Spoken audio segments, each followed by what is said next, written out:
lah. Sekali aku tembak kau. Sabar Gopal. Kau dah tembak apa dengan jari tu? A few moments later. First blood. 5 menit kemudian. Tukaran sampai berani. Double kill. 346 minutes later. Triple kill. Crash!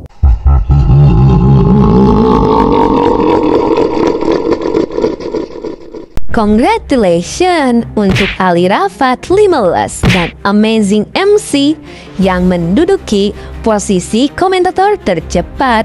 Tepuk tangan guys. Bisa gitu ya.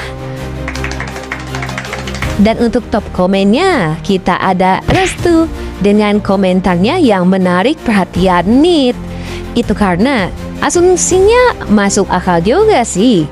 Boy Blaze menahan diri supaya masalah mereka tidak jadi lebih parah. Tahu sendiri kan kalau Boy Blaze gak nahan diri, kejadian di lapangan sekolah atau gunung meletus di Volcania bisa aja terulang kembali, yang nantinya justru bikin Boy jadi musuh Puak Bara. Boy Galaksi Baraju episode kedua banyak sekali memberikan referensi unik yang menarik buat kita bahas. Walaupun episode kedua terasa santai, tapi episodenya benar-benar menghibur para fans. Oke lah, daripada kelamaan, mending langsung saja kita mulai. Yeay!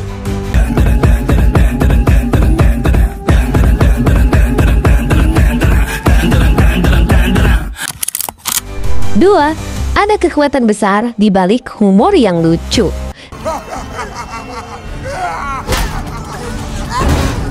Jemput kawan aku. Seperti yang kalian tahu, sejak episode dimulai, kita tuh udah diperlihatkan Boy Ice yang teraniaya oleh Mas Gardu. Yang dimana Mas Gardu sering banget memberikan ekspresi mau marah. Akan tetapi, justru berakhir dengan Mas Gardu yang tertawa terbahak-bahak sambil memukul Boy Ice. Ya uniknya di sini, Boy Ice selalu jadi sasaran hantaman Mas Gardu ketika tertawa. Yang sebenarnya, dari POV Mas Gardu, ini tuh cuma tepukan biasa. Akan tetapi, dari POV Boy Ice dengan tubuh sebesar gorila itu, ya kali pukulan dari Mas Gardu masih dianggap biasa. Justru itu jadi pukulan telak bagi Boy Ice yang punya tubuh kecil. Bahkan sampai mental-mental tiap hari dipukul. Hal ini justru secara nggak langsung memperlihatkan seberapa kuat Mas Gardu ini. Dengan pukulan biasanya aja, dia mampu mementalkan Boy dengan sangat mudah. Gak kebayang sekuat apa pukulan Mas Gardu ketika serius. Aduh, tak boleh ke cakap kalau tak pukul.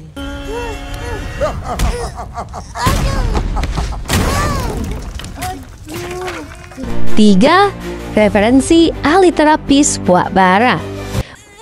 Tu tahan. Sakit! Tahan diurut. Tahan diurut. Buat kalian pembaca komik, kalian pasti nggak akan asing ketika Yaya yang sedang diurut seorang terapis dari Puak Bara. Menariknya, episode ini secara tidak langsung terinspirasi dari cerita versi komiknya yang memperlihatkan Boy CS yang mendapatkan pijatan dari para terapis ahli dari Puak Bara, sehingga mereka bisa santai di camp Puak Bara walaupun keadaannya panas. Namun uniknya, alih-alih menggunakan plot yang sama, justru Monster menggunakan referensi ini dengan baik. Itu karena Monster membuatnya jadi jauh lebih masuk akal karena Yaya yang sedang cedera perlu diurut untuk menyembuhkannya.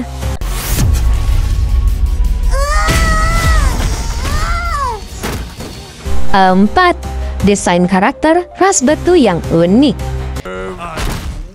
Kalah lagi. Nah, di sini Nitu cukup terkejut melihat desain karakter ras batu lava dan batu ice di Boy Galaksi Baraju yang unik-unik. Itu karena alih-alih mengambil referensi langsung dari komiknya, Monster Nide dengan membuat desain warga Baraju terlihat seperti bapak-bapak tongkrongan atau abah-abah tongkrongan di warung.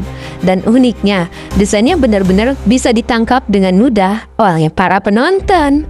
Apalagi, ini tuh didukung dengan kedai runcit atau dalam bahasa Indonesianya warung Madura milik Rokia, yang menambah kesan tongkrongan bapak-bapaknya tuh jadi kerasa banget.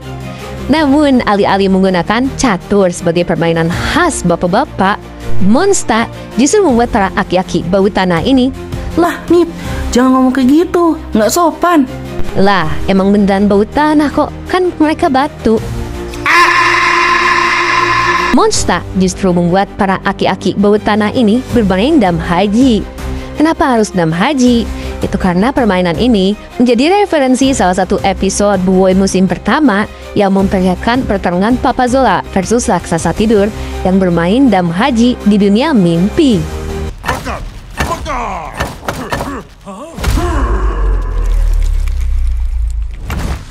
5. Ada warung Madura, bejir. Anak main lah! Hei, dah tua-tua pun mengadu. Hei, buruklah! Diamlah! Dari sekian banyak referensi yang ada di dalam Buoy Galaksi Baraju episode kedua, referensi warung Madura di Kampung Ais Batu Api jadi referensi paling unik dan menarik. Itu karena bukan sekedar jadi pajangan doang. Adanya warung Madura di Ark Buoy Galaksi Baraju justru membuat plot-plot panjang di bagian cerita Feng ke Kampung Ais Batu Api. Itu bisa jadi ringkas, jadi lebih masuk akal dan rapi. Dimulai dari pertemuan Feng dengan Tok Taroka, Lord Tok Taroka yang jadi streamer dihilangkan dan diganti jadi bapak-bapak tongkrongan. Rokia yang jadi waiter atau penjaga warung Madura, pertemuan Tok Taroka dan Rokia, pertarungan melawan robot misterius, dan semuanya itu dikemas dalam satu momen singkat, namun membungkus semua elemen yang ada di komik tanpa menghilangkan esensinya. Separa mentada payah. 5. Ras batu ais dan batu lava yang berbahasa Inggris Melayu. Rokia, one baby chair please. Nah, jujur, awalnya Nit kira Rok Taroka itu cuma ngegimik ngomong pakai bahasa Melayu digabung sama bahasa Inggris. Tapi setelah Nit nonton episode kedua, lah bejir, emang bahasa yang digunakan oleh ras batu lava dan batu ais itu ternyata gabungan dari bahasa Inggris dan bahasa Melayu. Hal ini terbukti dari Tok Taroka dan Rokia juga yang berbicara menggunakan bahasa Inggris yang dicampur bahasa Melayu. Yang mungkin ras batu lava atau batu ais ini bisa kita sebut bahasanya sebagai bahasa Melagris. Baiklah, sekian dulu untuk konten kita kali ini. Bagi kalian yang suka konten seperti ini, jangan lupa untuk like, share, and subscribe, dan bunyikan tombol lonceng notifikasinya.